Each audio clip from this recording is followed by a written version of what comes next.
let's take a look at 3 exercises that increase the challenge of our core exercises by challenging coordination. Those 3 exercises are going to be the dead bug, the bird dog, and the bear crawl. So all very animal themed. The first one is the dead bug. So you're going to set up on the ground with your legs off of the ground.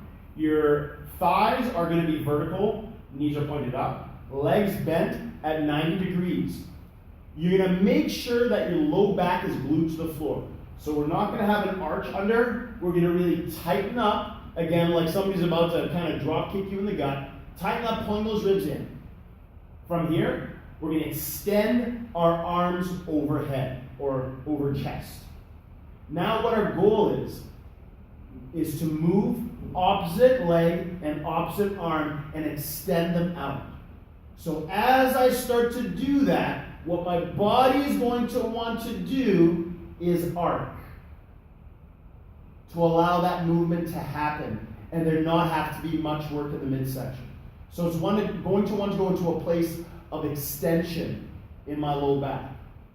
But we're not going to let that happen. Remember, the job of our core is to control movement and in many ways to eliminate unwanted movement. That's an unwanted movement. We want to stay in control. So from here, I'm going to extend my left leg, reach out my right arm, and I'm going to go as far as I can, keeping my low back glued to the floor and my abdominals, my core engaged. And then I slowly bring it in. Then I go to the other side, keeping that tension in the midsection as I reach and extend both ways and come in.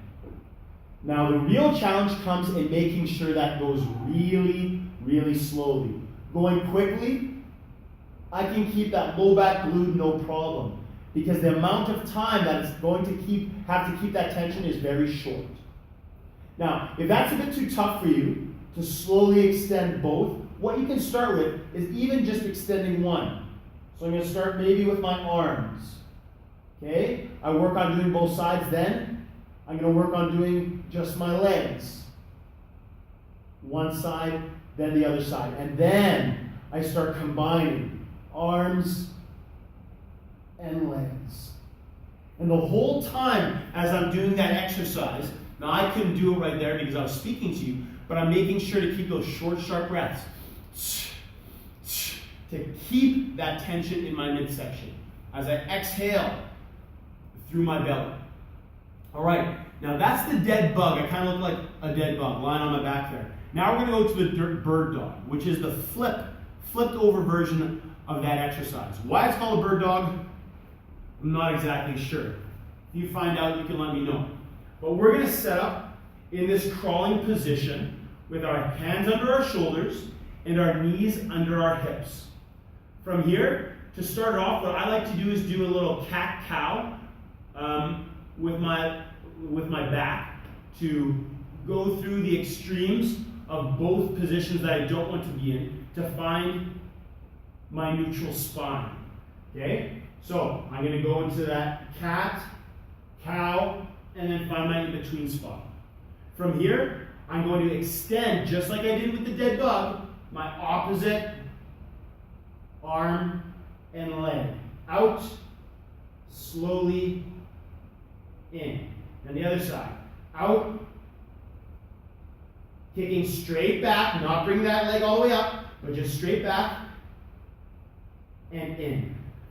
That goal again, to avoid having movements happen in my back that I don't want to happen. To make it more manageable, just like the dead bug, I can start with just arms, and then I can move to just legs, really making sure my hips aren't turning, do the other leg, and then I go into that opposite arm and leg extended. So both the bird dog and the dead bug, which we did first, are very similar exercises. I would say that the dead bug is a great one to start off with because you can really tell what your back is doing by the sheer fact that this floor is under you and you can feel your low back glued to the floor. Once you've gotten comfortable with that dead bug, then move to the bird dog, where you have to be a little bit more aware of that position as you challenge through raising your limbs. The last of the 3 exercises we're going to do, the last of the 3 animals, is the bear crawl. So it starts off in this 4-point position, just like our bird dog did. And from here, we bring our knees off of the ground, and now we're going to move opposite hand and foot, just like we've been doing.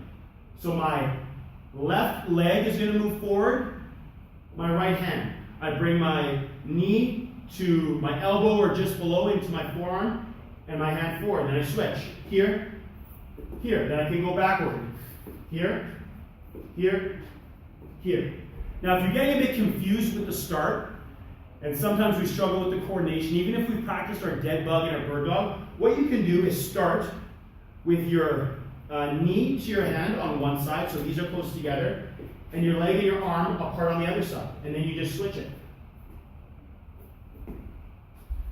What we want to do is keep our hips as level as possible as we go through that crawl. A slow crawl is what we want to start off with to make sure that we're staying in control. So we're now adding more movement into this progression from the dead bug to the bird dog to this crawl.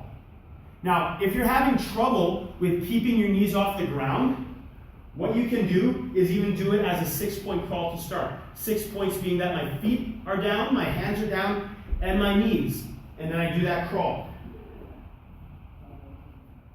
As you get more comfortable, you can start raising your knees and crawling forward, or even just starting on the squat. So you've done it from your knees, the 6-point, and then maybe you're just going to do this, and back, this, and back, and then move into the crawl. So these are really great because 1, they get you working on that coordination.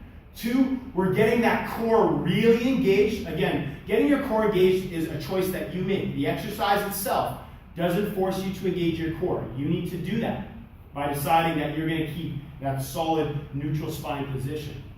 And thirdly, not only does it engage your core, but we're doing it in a fashion that we're fighting not just this flexion and extension, but also the rotation. Getting our body to really maximize the potential of our core muscles to control our movements and to stabilize. So that is level 3 of your core progressions.